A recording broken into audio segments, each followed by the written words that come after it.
Right. তো আজকে Sunday Times নিয়ে ডিসকাশন করব, কিন্তু তোমাদের একটা ভালো খবর হচ্ছে বিসিএস এর ইয়ে তো বেরিয়েছে। অনেকের অনেক রকম কোয়েশ্চেন ছিল যে কবে হবে কিভাবে হবে, তো ডেটটা যদিও দেয়নি, মার্চ এপ্রিল নাগাদ হবে। তোমরা মার্চেই ধরে চলো, হয়তো মার্চের সেকেন্ড থার্ড উইকে হতে পারে, এপ্রিল নাও গড়াতে পারে। আর নোটিফিকেশনও বেরিয়েছে এবার। কালকে যেটা আমি বলছিলাম যে ওই সেন্টার কোড নিয়ে যে ইস্যুটা আছে, এবার দেখছিলাম আমাকে একজন ফোন করে বলল, আমি ঠিক নিজে এখনো দেখে উঠতে পারিনি, যে একমাত্র কলকাতায় দিয়েছে, সাউথ কলকাতা নর্থ কলকাতা দেয়নি। হ্যাঁ, তো সেক্ষেত্রে 01 দিয়ে যারা দেবে তারা কিন্তু একটু বুঝে শুনে দেবে, যেটা আমি কালকে সাজেস্ট করছিলাম। আর 02 03 দিয়ে কোনো তো এগুলো তো অসুবিধা কিছু নেই। তো যাই হোক, সানডে টাইমসের যে ব্যাপারটা, এটা একটা খুব সুবিধাজনক ব্যাপার। সানডে টাইমসে বিশেষ কিছু থাকে না, মানে ইয়ের দিক থেকে দেখতে গেলে, মেটেরিয়ালের দিক থেকে দেখতে গেলে, কারণ শনিবার দিন সেন্সেক্স বন্ধ থাকে, ইকোনমিক অ্যাক্টিভিটিস অ্যাজ সাচ খুব হয় না। ঠিক আছে, মেইনলি ফিলোসফিক্যাল কিছু অ্যাসপেক্ট থাকে, টাইমস ট্রেন্ডস কিছু থাকে। হ্যাঁ, তো সেইগুলো একটু দেখে নিতে হবে, otherwise news as such news খুব কম থাকে। তো সানডে টাইমসটা আমি একটু এবার ওয়ান বাই ওয়ান ইয়ে করি। হ্যাঁ, ফার্স্ট হচ্ছে এই পেজটা, যেটা ফার্স্ট দুটো পেজে তো অ্যাডভার্টাইজমেন্ট দেখতেই পাচ্ছ, এটা কলকাতা এডিশন আর কি। এবার অরিজিনাল যে নিউজটা শুরু হচ্ছে সেটা এইখান থেকে স্টার্ট হচ্ছে, যেখানে আমরা দেখছি অধিকারী বাদল কালকে যে যোগ দিয়েছে তৃণমূলে, এগুলো আছে। দেখো, খুব আবারও বলবো, পলিটিক্যাল নিউজ এগুলো খুব ভোলাটাইল ব্যাপার, এগুলো আজকে আছে কালকে নেই, এরকম একটা ব্যাপার থাকবে।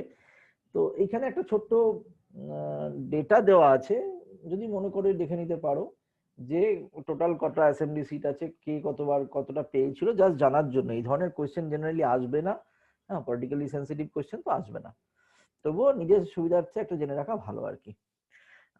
মেন নিউজ গেল। ডান দিকে হচ্ছে farmers open letter counters PM তোমার। হ্যাঁ, তো এই ওপেন লেটার একটা পাঠিয়েছে, এই এটা চলতে থাকবে বিভিন্ন যুক্তি এই তাই। তবে ডব্লিউবিসিএস এর পয়েন্ট অফ ভিউতে দুটো জায়গায় ইম্পর্টেন্ট, একটা হচ্ছে ফার্ম ল, কোথায় কি হয়েছিল জাস্ট ডেটাটা, আর হচ্ছে এর পজিটিভ আর নেগেটিভ, মেবি মেনে গিয়ে তোমার লেটার রাইটিং এ, মেবি রিপোর্ট রাইটিং এ, বা এই ধরনের কিছুতে একটা দিতে পারে। তবে এত আমরা পড়ছি ফার্ম ল বা এগুলো সম্বন্ধে, লিখতে কিন্তু এর মানে 100 ভাগের 1 ভাগ হবে, সুতরাং ম্যাটেরিয়াল নিয়ে সমস্যা হবে না, খালি যুক্তিগুলো জেনে রাখা দরকার আছে। আচ্ছা, তারপর এই নিউজটা দেখো, বাঁদিকে যে নিউজগুলো থাকে এগুলো হচ্ছে ছোট ছোট নিউজ, যার ডিটেলসটা পড়ে আছে, যেমন those above 60 account for 53% of COVID deaths, এটা পরে আবার দেওয়া আছে পেজ 11-এ। হ্যাঁ, Reliance industry Limited world largest zoo করছে ইন গুজরাট, সেগুলো নিউজটা পরে দেওয়া আছে। ঠিক আছে, আচ্ছা, এখানে আরো কিছু পলিটিক্যাল নিউজ আছে মেইনলি। এখানেও পলিটিক্যাল নিউজ, একদম নিচে চলে আসো, এই নিউজটা আমাদের জন্য কিন্তু একটু ইম্পর্টেন্ট।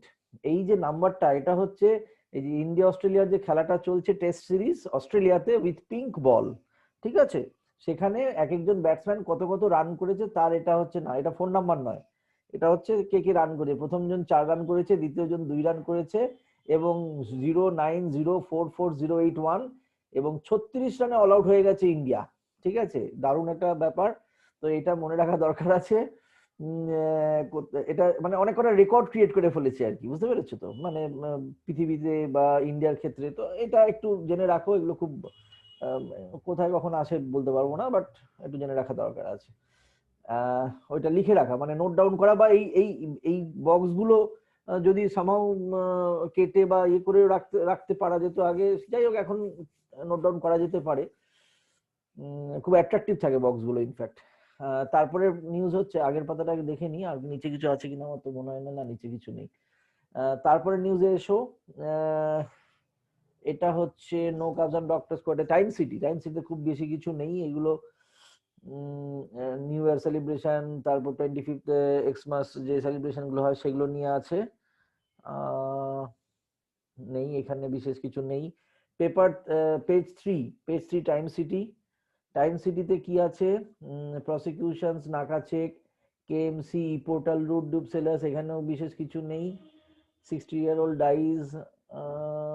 কলকাতা 13.1 কমছে শীতে, টেম্পারেচার খুব কম, শীত লাগছে, ঠিক আছে চলো, এর বিশেষ কিছু নয়।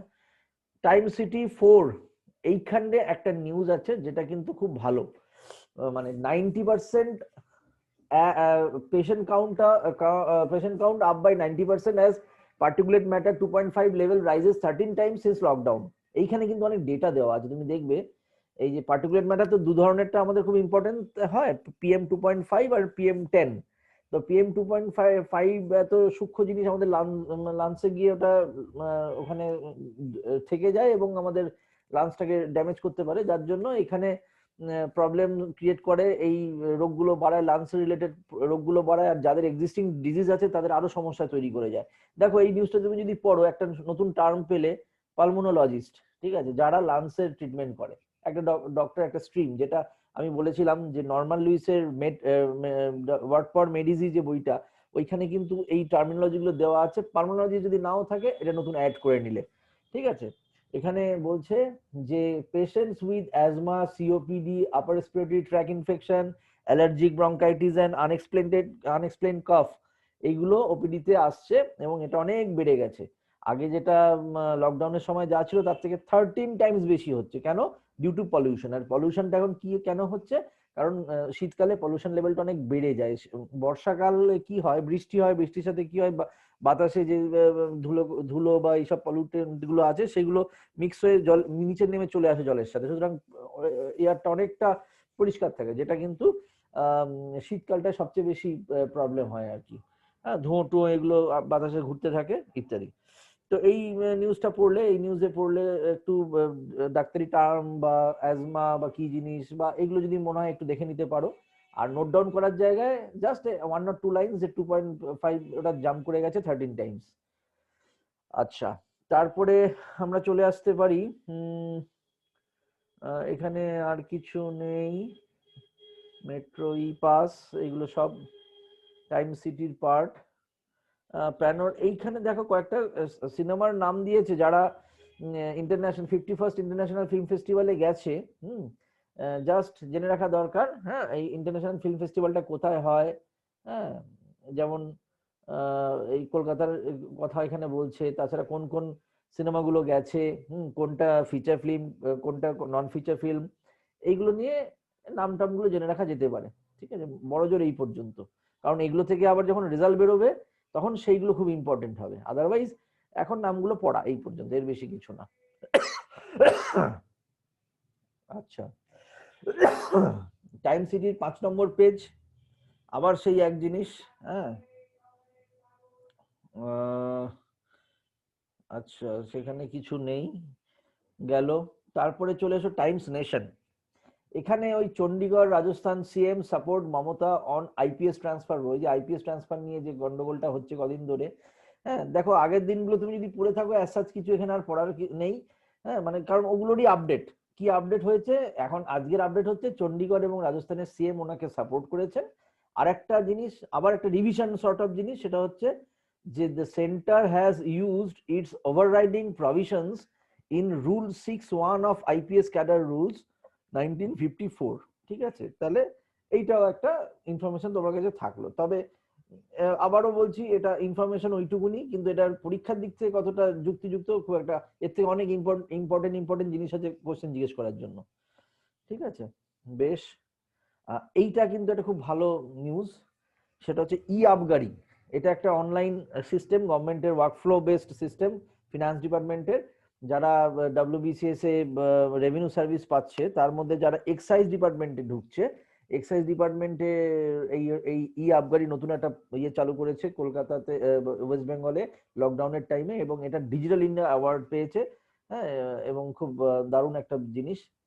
কারণ তোমরা আস্তে আস্তে যখন এই বিভিন্ন সার্ভিসগুলোতে ঢুকবে, এক্সিকিউটিভ বা রেভিনিউ বা যে কোনো সার্ভিসে ঢুকবে, এগুলোর সাথে তো ইন্টারাকশন হবে। তো এই আবগারি সিস্টেমটা কিন্তু একটা অ্যাওয়ার্ড উইনিং জিনিস হয়ে গেল, এবং এটার অ্যাওয়ার্ড প্রেসিডেন্ট অফ ইন্ডিয়া 30শে ডিসেম্বর দেবে। এবং এখান থেকে আরেকটা নিউজ পড়ে রাখো, ই আবগারি project is crucial as annual excise collection of rupees 14,000 কোটি টাকা is a single largest source of revenue after GST for the state government. মানে জিএসটি থেকে যা আয় হয় সেটা সবচেয়ে বেশি, নিয়ার অ্যাবাউট 20,000 crore। তারপরে এটা হচ্ছে 14,000 কোটি টাকা। এই 14,000 কোটি টাকা আয়টা গভর্নমেন্টের পক্ষে খুব ভালো একটা আয়, এবং এটা বেড়েছে বিভিন্ন ভাবে, তার মধ্যে একটা হচ্ছে যে তোমার এই অনলাইন সিস্টেম গুলো করেছে, পেমেন্ট টেমেন্ট ইত্যাদি, অনেক শপ বের করেছে, মানে লিকার শপ বেড়ে গেছে। এবং তার থেকেও আর একটা বড় জিনিস হচ্ছে গভর্নমেন্টের ক্ষেত্রে, সেটা হচ্ছে যে বিহারে লিকার ইয়েটা বন্ধ হয়ে গেছে, যার জন্য বিহার থেকে সব পশ্চিমবঙ্গে এসে কিনে নিয়ে আবার বাড়ি চলে যায়। তো যাই হোক, এটা একটা বড় সাফল্য পশ্চিমবঙ্গের অ্যাডমিনিস্ট্রেশনে, জাস্ট জেনে রাখা দরকার। তারপর হচ্ছে ধরো ধরো কোয়েশ্চেন দিল যে এইটার কি নাম, ই আবগারি, হ্যাঁ, ই এক্সাইজ, এরকম একটা 4টে অপশন দিয়ে বললো কোনটা ঠিক, তোমাকে ই আবগারিটা একটা অপশন, মানে কারেক্ট আনসার করতে হবে আর কি। এইটা খুব ভালো একটা news. Reliance industry limited to build largest zoo in world, এটা কোথায় করছে? গুজরাটের জামনগরে। ঠিক আছে, কদিন আগে দেখলে গুজরাটে রান অফ কাছে লার্জেস্ট তোমার সোলার বোধহয় কত গিগাওয়াট সোলার এটা তৈরি করেছে। হ্যাঁ, তো যাই হোক, এখানে গুজরাটে এখন জামনগরে RIL বিল্ড করছে লার্জেস্ট জু, তার মধ্যে অনেক স্পিসিস থাকবে, অনেক জায়গা থাকবে, কি কি হবে না হবে এখানে ডিটেলস দেওয়া আছে। তার মধ্যে forest of India, frog house, insect life, এগুলো অনেক কিছু থাকবে। আর একটা ছোট্ট ইনফরমেশন, একদম নিচে দেখো, প্রাইভেট জু সম্বন্ধে লেখা আছে, the concept of private zoo is not a new in India, adding that one of the country's oldest zoos, the zoological garden Kolkata, is a private one। তোমরা কি জানতে এটা যে প্রাইভেট? তোমরা মনে করতে সরকারি, তো যাই হোক, অ্যাটলিস্ট আমি জানতাম না, তো এটা প্রাইভেট জু একটা। এনিওয়ে, এটা একটা ইনফরমেশন। আচ্ছা, নেক্সট চলে আসি, ওই পাতায় আসার কিছু নেই। তারপরের পাতাতে লাভজেন নিয়ে লিখেছে, কিন্তু এটা একটা রিপোর্টিং, এটার কোনো মানে লিগাল বা ওই জায়গাগুলো খুব একটা টাচ করেনি, জাস্ট একটা রিপোর্টিং হয়ে গেছে। এটা শাহ মিটসে নাই অফিসার, এর কিছু নয়, এগুলো তো বিশেষ কিছু নেই। ঠিক আছে, এই পাতাতে আর কিছু নয়। এবার নেক্সট আবার চলে যাব 8 নম্বর পাতায়, তো অ্যাডভার্টাইজমেন্ট। 9 নম্বর পাতা টাইমস নেশন। ঠিক আছে, টাইমস নেশনের মধ্যে আবার সেই বিজেপি ইডি অ্যাটাচ করেছে ইন এইচপি ফোর্সিং কনভার্সন নাও। এই যে সেই এখন অ্যান্টি কনভার্সন যে বিলগুলো নিয়ে চলছে, সেটা দেখো এখানেও একটা নতুন হয়েছে। Himachal Pradesh freedom of religion act 2019, 13 of 2019 coming into force from December 18।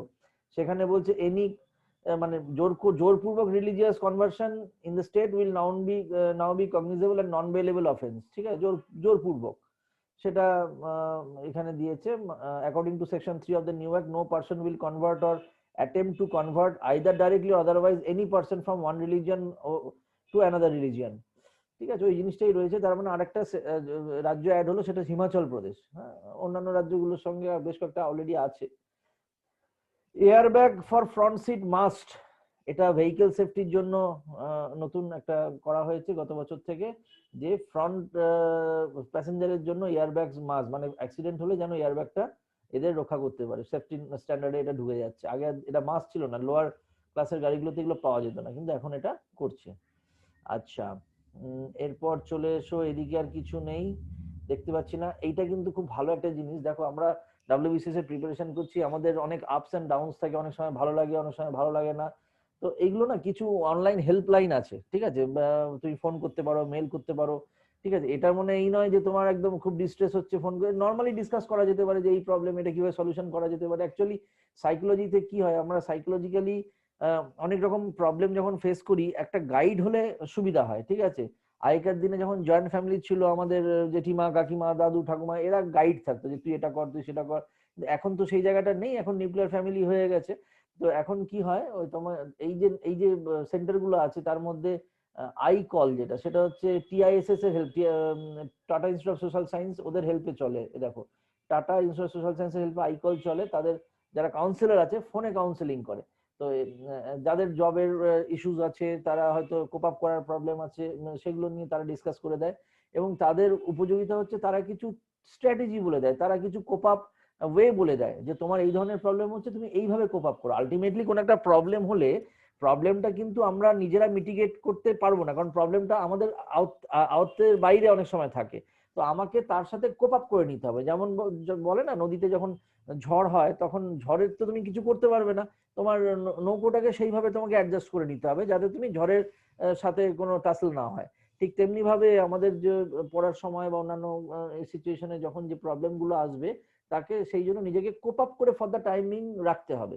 হ্যাঁ, যদি কোপ আপ যদি ঠিকঠাক স্ট্র্যাটেজি না করতে পারি তাহলে কি হবে, ডিপ্রেশন হবে, এটা হবে সেটা হবে, মেন্টাল আরো ইলনেস আরো বাড়বে ব্যাপারটা জিনিসটা। হ্যাঁ, তবে কিছু মানসিক চিন্তা হলেই যে সে মানসিকভাবে বিকারগ্রস্ত তা নয়, একটা সার্টেন লেভেল অব্দি তো আমরা ধরেই নিই, সাইকোলজি যাদের অপশন আছে তারাও জানে। ঠিক আছে, ওটা একটা ব্যাপার। আচ্ছা, জাস্ট এ মিনিট।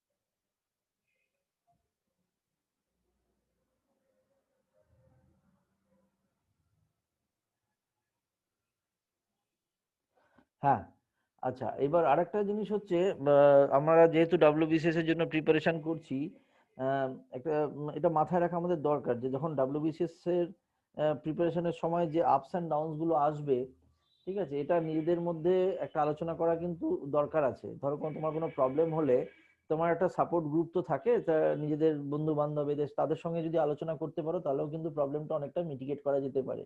এবার এখানে যেটা দেওয়া আছে যে কতগুলো কল আসে, কলটা রিসেন্টলি খুব বেড়ে গেছে, চাকরি চলে গেলে কি তারা সব ফোন করছে, কিভাবে থাকবো করব, কিভাবে ম্যানেজ করব এগুলো, তারপর অ্যাংজাইটি, ডিস্ট্রেস, বিভিন্ন ধরনের প্রবলেম হয়। হ্যাঁ, সাইকোলজি যাদের আছে তারা দেখবে যে অনেক ধরনের প্রবলেম আমরা ফেস করি, নর্মাল অ্যাংজাইটি, নর্মাল ডিপ্রেশন। এবং যাদের এইসব আছে তারা কি করে, মেইনলি উল্টোপাল্টা খেয়ে নেবে, খাওয়া দাওয়া করবে, তাদের হ্যাবিটটা চেঞ্জ হয়ে যাবে, ঘুমানোর হ্যাবিট চেঞ্জ হয়ে যায়। হ্যাঁ, এইসব মিলেমিশে, তো যাই হোক, এই পুরো প্রবলেমটাকে সর্ট আউট করার জন্য নিচে একটা নাম্বার দেওয়া আছে, ইউএনডিপি এখন তার সাথে কোলাবোরেশন করে নিয়েছে। UNDP iCall helpline can be reached at this number from 10টা থেকে 6টা অবধি, মনে টু স্যাটারডে। তোমরা যদি মনে করো কেউ কোনোদিন ফোন করে একবার দেখতে পারো। হ্যাঁ, আমার মনে হয় যে জিনিসগুলো কিন্তু খুব খারাপ কিছু না, যে এটা খুব একটা স্টিগমা চলে আসে তা কিন্তু নয়। আচ্ছা, তারপরে চলে আসছি মেন্টাল হেলথের পরে এই পাতায় আর বিশেষ কিছু নেই। হ্যাঁ, তারপরের পাতাতেও নেই বিশেষ কিছু। 10 নম্বর পেজে এটা কি, সোলমেট, আচ্ছা ঠিক আছে। এই যে কোভিড ভ্যাকসিন নিয়ে, হ্যাঁ কোভিড ভ্যাকসিন নিয়ে রয়েছে।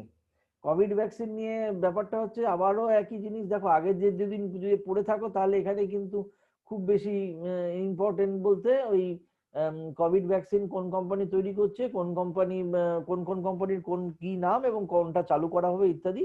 আর একটা ছোট্ট একটা নিউজ রয়েছে যে India's recovery rate has peak 95.46%, আর ফ্যাটালিটিটা 2% থেকে কমে 1.45% হয়েছে। ঠিক আছে, এখানে এটা এই পর্যন্তই। আচ্ছা, বিজেপি আবার সেই পলিটিক্যাল নিউজ চলে এলো। এইখানে আবার একটা নিউজ আছে, বলছে যাদের বয়স 60 বছর বা তার বেশি, তার কোমরবিডিটি থাকুক বা না থাকুক, তাদের ক্ষেত্রে মৃত্যুর হার কিন্তু 53%। ঠিক আছে, তো এটা দেখতে পারো, একটা ইনফরমেশন থেকে গেল। আর প্রি এক্সিস্টিং ডিজিজের জন্য তাদের খুব যে ডিফারেন্স হচ্ছে তা নয়, এটা বলেছে। ইমিউনাইজেশনের দিকটা কিছুটা এখানে কভার করেছে। ঠিক আছে, এটা পরে একটু নোট ডাউন করা যেতে পারে। আচ্ছা, তারপরে আবার সেই কোভিড টোল, হ্যাঁ কোন রাজ্যে কত, তার মধ্যে এই যে যেটা বলছিলাম যে এই ফিগার গুলো এটা খুব ভালো করে। হ্যাঁ, এটা একটু দেখে নিতে হবে, জাস্ট দেখে নেওয়া, একটু নোট করে নেওয়া, বা আগের দিনের নোটিং থাকলে তার সঙ্গে একটু অ্যাডিশন অল্টারেশন করে নেওয়া, বাস দ্যাটস এনাফ। আচ্ছা, এবার চলে এসো, আর নিচে ইম্পর্টেন্স অ্যাজ কিছু দেখলাম না। টাইমস নেশন, এখানে এগুলো কিছু ফিলোসফিক্যাল জিনিস দেওয়া রয়েছে, প্র্যাকটিক্যাল ফিলোসফিক্যাল সোশ্যাল ইস্যুস কিছু থাকবে। হ্যাঁ, যদি মনে করো সময় আছে পড়ো, না পড়লে এগুলো কোনো এক্সাম পয়েন্ট অফ ভিউ থেকে কোনো তার গুরুত্ব অ্যাজ কিছু নেই। ঠিক আছে, কারোর যদি কোনো অপশনাল থাকে, রেলিভেন্ট কোনো অপশনাল থাকে, হয়তো সেটাতে কাজে লাগতে পারে। যেমন ওই যে আগে মেন্টাল হেলথের এটা পড়লাম, যাদের সাইকোলজি অপশনাল আছে কাজে লাগবে আর কি।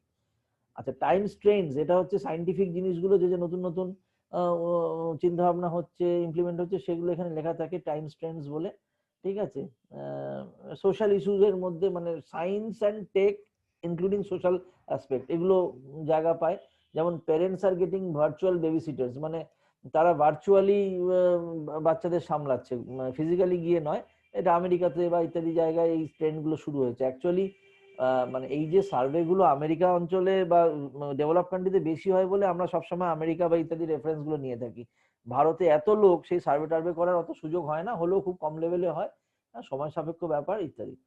আচ্ছা, why more women are learning to play chess. আরে ইন্টারেস্টিং স্টোরি, দেখতে পারো এখানে কিছু সোশ্যাল ট্রেড বা এগুলো থাকতে পারে। তবে এক্সাম পয়েন্ট অফ ভিউতে কিন্তু কোনো তার রেলিভেন্স নেই। এটা আরেকটা নিউজ দেখো, hopeful people drink gamble less. মানে যারা বলছে, যারা হোপফুল মানে যারা পজিটিভ থাকে, নিজেকে পজিটিভ রাখে, তারা কিন্তু নিজের ব্যাপারে অনেক কনফিডেন্ট থাকে এবং তারা ওই কোপিং আপ অ্যাক্টিভিটি যেগুলো আছে, স্ট্র্যাটেজি, সেগুলো কিন্তু প্রপারলি ইমপ্লিমেন্ট করতে পারে। যারা একটু নেগেটিভ থাকে, যারে কিছু হবে না, এই পড়ে শুনে কি হবে, ডব্লিউবিসিএস পাস করা যাবে না, এইসব যারা বেশি চিন্তা ভাবনা করে, তারা আস্তে আস্তে কিন্তু মানে কোপ আপ করতে পারবে না, আলটিমেটলি সব ঘেটে যাবে। এর থেকে অলওয়েজ বি পজিটিভ, হোপফুল থাকো যে হবে, করব, পাবো নিশ্চয়ই, তবেই গিয়ে জিনিসটা হবে। এই মেন্টালিটি বা অ্যাটিটিউডটাই কিন্তু তোমার একটা চেঞ্জ নিয়ে চলে আসবে পরে। ঠিক আছে, কারণ সবসময় ফোকাস থাকতে হবে, পজিটিভ থাকতে হবে যে আমি করব। কারণ নেগেটিভ চারদিকে প্রচুর আছে, সেগুলোর দিকে তুমি যদি বয়ে যাও তাহলে ওই নেগেটিভের দিকেই বয়ে যাওয়া হবে। তাহলে এটা গেল, এখানে আর কিছু নেই। নেক্সট পাতায় চলে আসি, টাইম সানডে স্পেশাল। ঠিক আছে, এখানে ওই মাইগ্রেন্ট ফাইগ্রেন্ট নিয়ে লেখা আছে, কাজের কথা কিছু নেই অ্যাজ সাচ। হুম, এখানেও কাজের কথা কিছু নেই। অল দ্যাট ম্যাটার্স এখানে হচ্ছে India less secular but far from one party state, Swaminomics. ওই উনি যেটা লেখেন একটু, ওই বললাম যে ফিলোসফিক্যাল ব্যাপারগুলো, এক্সাম পয়েন্ট অফ ভিউ এ কোনো কাজের কথা নয়, কিন্তু একটু জিনিসটা জানা বোঝা, হ্যাঁ, এই সম্বন্ধে। কারণ এইগুলোই আলটিমেটলি না ওপিনিয়ন ফর্মেশন করে। এই যে আমরা বারবার বলি যে নিউজ পেপার পড়লে ওপিনিয়ন ফর্মেশন, ধরো এই যে ফার্ম ল নিয়ে 50টা লোকের লেখা তুমি এক বছরে পড়বে, এই অন্য কোনো একটা জিনিস নিয়ে আরো 30টা জিনিস পড়বে, এই বিভিন্ন ডাইভার্স ভিউ আস্তে আস্তে পড়তে পড়তে পড়তে পড়তে তোমার ওপিনিয়ন ফর্মেশন হবে। আর তুমি যদি এইগুলো না পড়ে এবিপি আনন্দ দেখো, তাহলে ওপিনিয়ন ফর্মেশন কিন্তু এবিপি আনন্দের মতনই তৈরি হবে আর কি। সুতরাং একটা inform decision, as a bureaucrat তোমরা একটা যাচ্ছ, আমলা হয়ে হতে যাচ্ছ, তো সেক্ষেত্রে তোমাকে একটা ইনফর্ম ডিসিশন, ইনফর্ম ওপিনিয়ন নিতে হবে। ঠিক আছে, সেই ইনফরমেশন গুলো এখান থেকে আসছে এবং তার পয়েন্ট অফ ভিউ গুলো একই জিনিসের ডাইভার্স ভিউ, হ্যাঁ। তো সেইগুলো আস্তে আস্তে ঢুকতে থাকবে, এগুলো একদিনে হবে না, ইনজেকশনের মতো আস্তে আস্তে আস্তে আস্তে ভিটামিনের মতন ঢুকতে থাকবে। আচ্ছা, তারপর এটা চলে গেল, এই পাতে আর নেই। টাইমস গ্লোবাল, ঠিক আছে, টাইমস গ্লোবালের মধ্যে এইটা আমাদের খুব ইম্পর্টেন্ট নিউজ, ডান দিকে যেটা আছে, ঠিক আছে, সেটা হচ্ছে চায়নার ওয়েস্টার্ন থিয়েটার কমান্ড, যেটা মানে যেখানে ইন্ডিয়া চায়না বর্ডার রিলেশনটা থাকে, তাদের নতুন একজন জেনারেল অ্যাপয়েন্টমেন্ট করা হচ্ছে, জেনারেল জাং জুডং as a commander of western theatre command, state transitional agency reported. এবার যে তার সাথে নতুন করে বসা, লাদাখ প্রবলেম নিয়ে সমস্যা তৈরি করা ইত্যাদি, সমস্যাগুলো মেটানো, এইগুলো নিয়ে আলোচনা হবে। তো এই নতুন যেহেতু একজন এসছে, সেই অ্যাপয়েন্টমেন্টটা করে রাখা যেতে পারে যখন ইন্ডো চায়না রিলেশন দিয়ে কোশ্চেন আসবে, যাদের ইনফ্যাক্ট পলিটিক্যাল সায়েন্স অপশনালও আছে, ইন্ডো চায়না রিলেশনের যদি কখনো সুযোগ আসে, তাহলে কালকে মানে আজকে পরীক্ষা হলে কালকের এই নিউজটাও কিন্তু তার ইম্পর্টেন্ট হয়ে যাবে আর কি। হ্যাঁ, মানে এগুলো কারেন্ট জিনিসগুলো লিখলে খুব কাজে দেয় আর কি। এখানে ওই সেই মডার্না, সেই ভ্যাকসিন, এটা আর কিছু নেই। বেশ, এই পাতা তো আমি আর দেখছি না। টাইম স্পোর্টে একটু আগে বললাম, যেটা আমাদের ভারতের অবস্থা যা হয়েছে সেইটুকুনি, এছাড়া আর কোনো ইয়ে দেখছি না আমি। ইনফ্যাক্ট এটা তোমাদের সুবিধা, এই সেই নাইটমেয়ার, এটা একটু গল্পটা যদি আগের পাতা থেকে মানে ফার্স্ট পেজে যদি খুব একটা ভালো না পড়ে থাকতে পারো, এখানে একটু নিউজগুলো দেখে নেওয়া, এই যে মাঝের যে ছবিগুলো, মাঝের যে বক্সগুলো, এগুলো একটু দেখে নেবে, দেখে নিলেই তুমি কিন্তু মোটামুটি এই দিনের জিনিসটা মনে থাকবে। কারণ এটা খুব একটা ল্যান্ডমার্ক টাইপের হয়ে যাচ্ছে, এই যে 36 রানে নট আউট, অল আউট, সাংঘাতিক ব্যাপার। বাদ বাকি চলে এলো কলকাতা টাইমস ইত্যাদি। দেখো আধ ঘন্টাও হলো না আমরা ডিসকাস করতে শুরু করেছি, তার মধ্যে কিন্তু সানডে টাইমস শেষ। সানডে টাইমসে বিশেষ কিছু থাকে না, ইভেন সোমবারেও বিশেষ কিছু পাবে না। তার কারণ হচ্ছে সোমবারটা হচ্ছে রোববারের যে অ্যাক্টিভিটি তার রিপোর্টিং। এবার রোববার দিন খুব মেজর কোনো পলিটিক্যাল অ্যাক্টিভিটি, মেজর কোনো ইকোনমিক অ্যাক্টিভিটি কিছু হয় না স্যার। নিউজ থাকে হচ্ছে মঙ্গলবার দিন থেকে, মঙ্গল বুধ বৃহস্পতি শুক্র, এই 4 দিনে নিউজ পেপার মানে অনেক কিছু পাওয়া যাবে আর কি। বাকি শনি রবি এবং কিছু ক্ষেত্রে সোমবারটাও খুব বেশি নয়। তো মোটামুটি এই পর্যন্তই মানে আজকে নিউজ পেপার, যাদের নোট করে নিলে সেই সব জায়গাগুলো একটু মানে আমাদের সেশনটা শেষ হওয়ার পরে ব্যাস নোট করে রেখে দিলে। আর যে অ্যাটলাসটা এবার টাইম টু টাইম সেগুলো রেফার করতে হবে। এবার অস্ট্রেলিয়াতে খেলা হচ্ছে কোথায় কোথায়, তোমরা একটা সিম্পল উদাহরণ দিয়ে দেখিয়ে দিচ্ছি। হ্যাঁ, যে অস্ট্রেলিয়ার যে নিউজটা আমরা পড়লাম,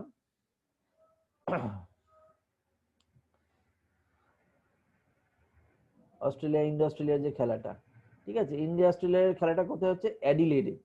হ্যাঁ, এবার এখানে যদি আমি অস্ট্রেলিয়া,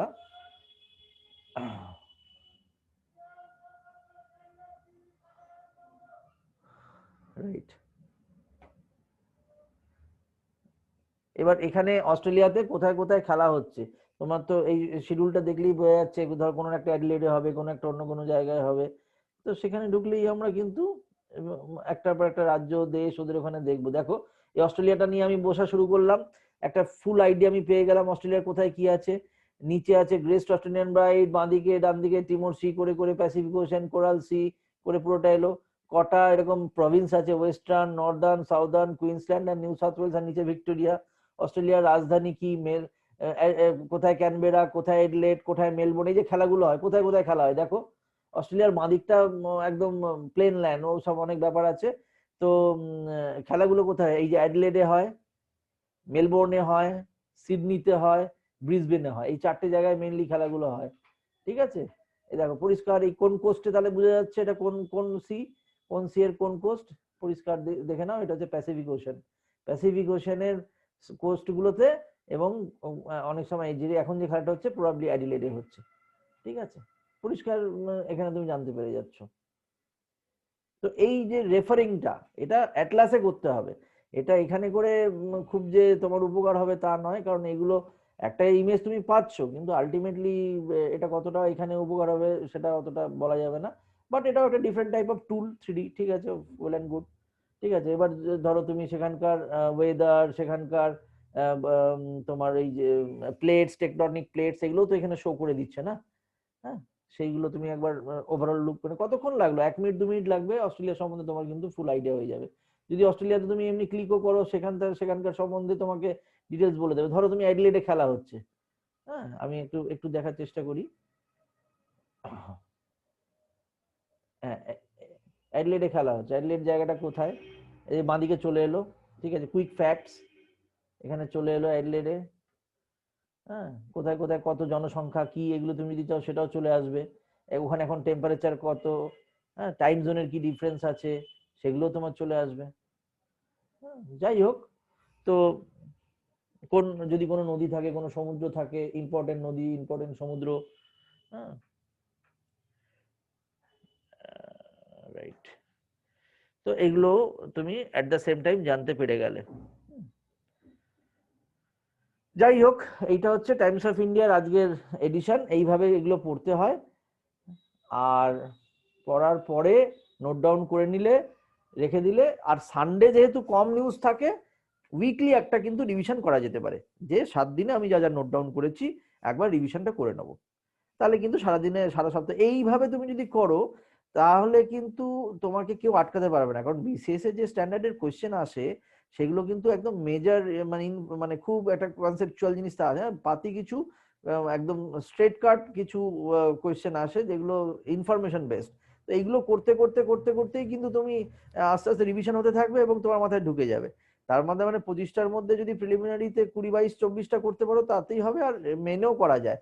এবং তুমি দেখো, এই যে জিনিসগুলো আমরা পড়ছি, এর মধ্যে কিন্তু কারেন্ট অ্যাফেয়ার্স রিলেটেড পলিটি থাকছে, কারেন্ট অ্যাফেয়ার্স রিলেটেড তোমার ইকোনমিক্স থাকছে। সুতরাং ইকোনমিক্সের যে কারেন্ট অ্যাফেয়ার্স কোয়েশ্চেন, পলিটির কারেন্ট অ্যাফেয়ার্স কোয়েশ্চেন, জিওগ্রাফির কারেন্ট অ্যাফেয়ার কোয়েশ্চেন, এগুলো কিন্তু দিলেই তুমি পারবে। ধরো আজকে যদি চট করে একটা কোয়েশ্চেন দেয়, যে কোনো একটা জিওগ্রাফিতে বা জিকে একটা কোয়েশ্চেন দিয়ে দিল, যে ব্রিসবেন কোন ইয়ে সমুদ্রের তীরে অবস্থিত, ঠিক আছে, তো এবার তুমি তো বুঝবে কেন এলো, কি ব্যাপার, কিন্তু তুমি দেখো যে যেহেতু ইন্ডিয়ার খেলাটা হয়েছিল সেই জন্য এটা রেলিভেন্সে এসে গেছে, এবং তুমি বলে দিলে যে ব্রিসবেন হচ্ছে অমুক নদীর সাগরের তীরে, ঠিক আছে। তো স্বাভাবিকভাবে সেটা তোমার একটা অ্যাডভান্টেজ হয়ে গেল। হ্যাঁ, এই যে কারেন্ট অ্যাফেয়ার্স এর বা ডাব্লিউবিসিএস এর কোশ্চেন কোনগুলো দেয়, যেগুলো কোনো না কোনো সময় রিসেন্টলি রেলিভেন্সে এসেছিল, আর হঠাৎ করে আউট অফ ব্লু একটা কিছু চট করে দিয়ে দেবে, জেনারেলি এটা হয় না, কোনো একটা নিউজে এসেছিল তার জন্যই ওটা দেয়। তো এইভাবে পড়তে পড়তে তোমার সব নলেজ গুলো কিন্তু দাঁড়িয়ে যাবে, এবং এটা একটা কিন্তু ব্যাকবোন তৈরি হবে তোমার। ঠিক আছে, তো যাই হোক, তো কারেন্ট অ্যাফেয়ার্সটা ভালো করে পড়ো। আর আমি তো বলেইছি মক টেস্ট গুলো দেবো বা অন্যান্য গুলো দেবো, সেগুলো টাইম টু টাইম দিতে থাকবো, ওগুলো দাও। আর ফর্ম ফিল আপটা ধীরে সুস্থে করো। ফর্ম ফিল আপটা কিন্তু যখন করবে, ফর্ম ফিল আপ কিন্তু কোনো চট করে তাড়াহুড়ো করো, এটা ভুল করো না। হ্যাঁ, ভুল করলে ওটা কিন্তু কারেকশন করা খুব টাফ এবং হয়ই না। মানে একটা কিছু বলে দিলে পরে বললে যে না এটা আমার ঠিক হয়নি, বিশেষ করে অপশনাল চয়েস করা, এগুলো খুব পরবর্তীকালে চেঞ্জ করা যায় না। হ্যাঁ, গতবার একটা উইন্ডো দিয়েছিল 7 দিনের বোধহয়, যে ওই সময়ের মধ্যে তোমরা কিছু তোমাদের এডিট করতে পারবে, কিন্তু তবুও আমি বলবো এবার যদি উইন্ডোটা না দেয়, জেনারেলি কোনোদিন দেয়নি, গতবারই দিয়েছিল, যদি না দেয় তার জন্য তোমরা কিন্তু বুঝে শুনে ঠিক করে স্পেলিং ঠিক করে সব গ্রাজুয়েশন ভ্যারিয়েশন ইত্যাদি দেখে ঠিকঠাক করে এটা করবে, তবে গিয়ে তোমার ওইটাই কিন্তু আলটিমেটলি ইন্টারভিউ বা ইত্যাদি জায়গায় থাকবে পুরো থ্রু আউট তোমার কেরিয়ার। সুতরাং ওই ইনফরমেশন গুলো যদি ঠিকঠাক না দাও, পরবর্তীকালে কিন্তু সব জায়গাতে প্রবলেম হবে। এটা ধীরে সুস্থে চিন্তা ভাবনা করে ইনফরমেশন গুলো পুট করবে আর কি।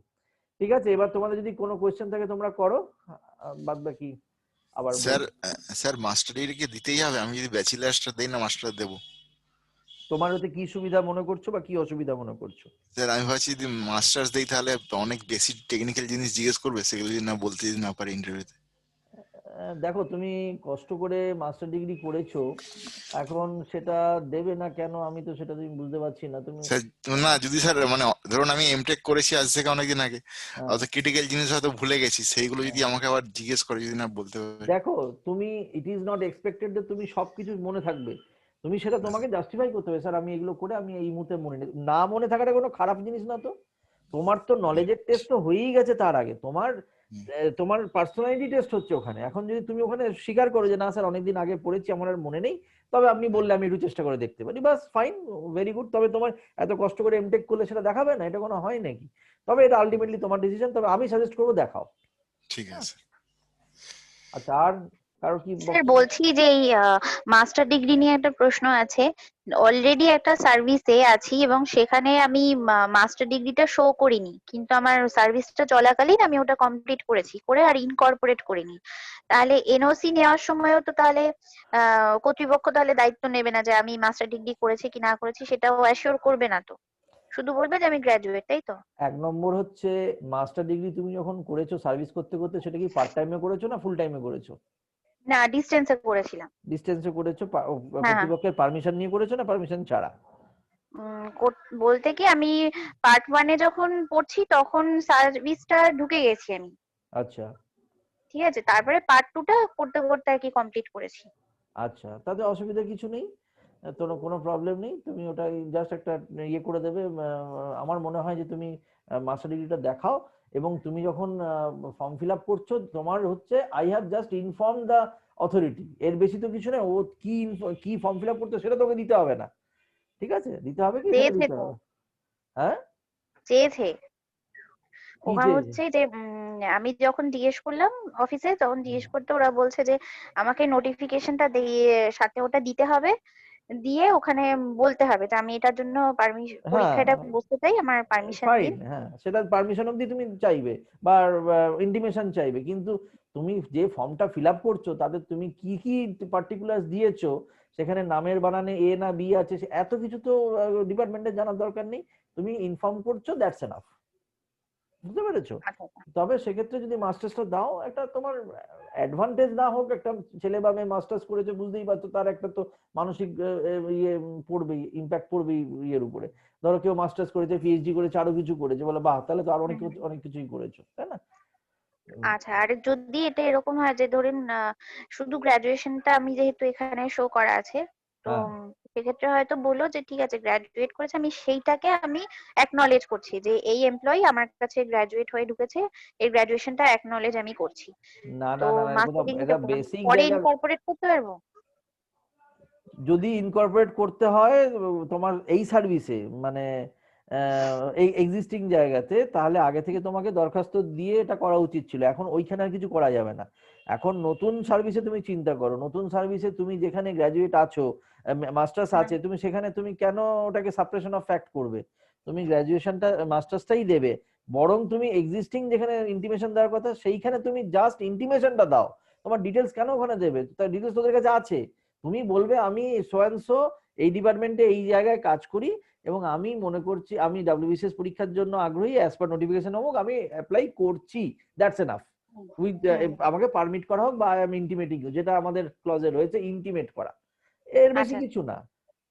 ওই ফর্মের জেরক্স এই জেরক্স কিচ্ছু দেবে না, বেশি যত বেশি দেবে তত জড়াবে। হ্যাঁ, ওরা চাক না, ওরা আগে চাক, তারপর দেখা যাবে। আচ্ছা আচ্ছা ঠিক আছে স্যার। স্যার হ্যাঁ বলছি আমি যদি অপশনাল পেপারটা বেঙ্গলিতে লিখি মানে বাংলাতে লিখি তাহলে কোন কি কোনো অপশনাল আছে? মানে সাইকোলজি হ্যাঁ, কোনো অসুবিধা নেই। অসুবিধা নেই? না, একটা পেপার একটা ল্যাঙ্গুয়েজে লিখতে হবে। তোমার এমনও হতে পারে তুমি ফার্স্ট পেপারটা বাংলা লিখলে, সেকেন্ড পেপারটা ইংলিশে লিখলে, সেটা না কোনো না না, কিছু- পুরোটাই বাংলা। হ্যাঁ, কোনো অসুবিধা নেই। নেক্সট। স্যার হ্যাঁ বলো। স্যার আমি একটা নতুন ল্যাঙ্গুয়েজ শিখছি, ফ্রেঞ্চ। আচ্ছা, স্যার ওখানে যে ল্যাঙ্গুয়েজ নোন থাকে ওখানে কি এটা দেওয়ার দরকার আছে?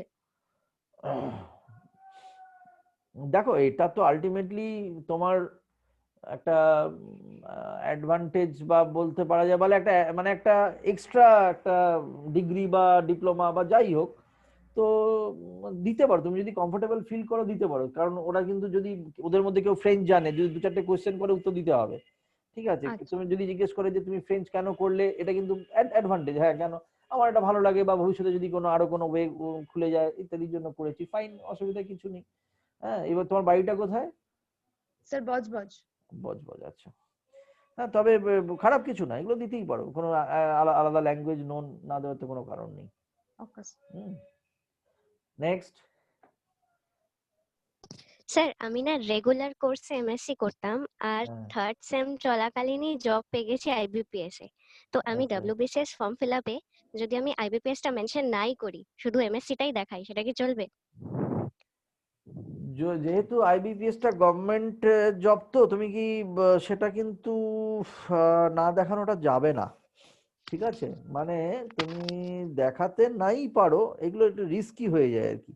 মানে ওখানে বলেনি দেখাতে, কিন্তু ধরো তোমার পুলিশ ভেরিফিকেশন যখন হবে ভবিষ্যতে, ঠিক আছে, হ্যাঁ এবার তুমি ওটা দেখালে না, পুলিশ ভেরিফিকেশনের সময় কিছু দেখালে না, সব ঠিক আছে, বেরিয়ে গেল। কিন্তু বাই চান্স যদি কোনো জায়গায় আটকে যায়, যেহেতু এটা গভর্নমেন্ট, ধরো তোমার এক্সিস্টিং ব্যাংক বললো আমি ছাড়বো না, তখন তুমি কি করবে?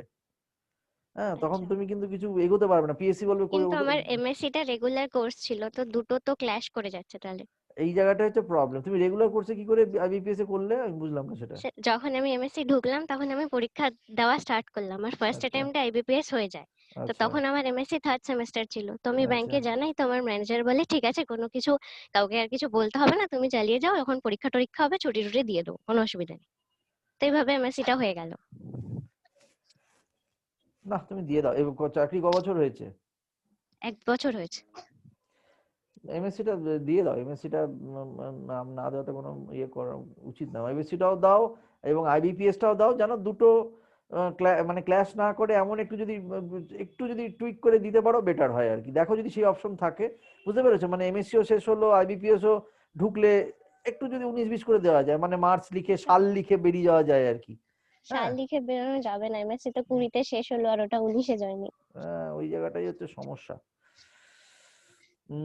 ঠিক আছে, তুমি আমাকে একটু রাত্রিবেলার দিকে একবার ফোন করো, তো আমি একটু জেনে নেবো পিএসসি একজনের সাথে কথা বলে, ঠিক আছে, এটা কি আচ্ছা করা যেতে পারে। আচ্ছা। ওকে। আর আচ্ছা, আমাদের একটি আমাদের একজনের নাম্বার আমি দিয়ে রাখবো, বাই চান্স আমাকে যখন কেউ না পেলে না, ওই নাম্বারেও ফোন করে তোমাদের কি কি সমস্যা বা কোনো ক্লাস বা কোনো কিছু সম্বন্ধে জিজ্ঞাসা থাকলে ওকে বলতে পারো, ঠিক আছে? আমি আরেকটা নাম্বার দিয়ে রাখবো, সবাইকে হোয়াটসঅ্যাপ করে দিচ্ছি একটু পরে, সেটা মানে একটা অল্টারনেট থাকলো আর কি। হ্যাঁ, অসুবিধা নেই। ঠিক আছে, তাহলে আমাদের সেশন মোটামুটি এই পর্যন্তই থাকলো। হিস্ট্রি তো হবে প্রিলিমিনারির জন্য, আমি ওকে বলেছিলাম মেনের ছেলেমেয়েরাও যাতে শুনতে পারে, সেটা বন্দোবস্ত করতে যাই না কি হবে, দেখি কথা বলে নিচ্ছি। আর মক টেস্ট গুলো আজকে থেকে শেয়ার করতে আরম্ভ করবো। প্রিপারেশন কিন্তু একদম চটপট নেবে এবং মক টেস্টটা প্রপারলি দেবে, এটা কিন্তু আমি তোমাকে বারবার বলছি, ভেরি ইম্পর্টেন্ট মক টেস্ট দেওয়া। হ্যাঁ, ঠিক আছে, তাহলে শেষ করছি। হ্যাঁ, thank you sir. Okay okay okay.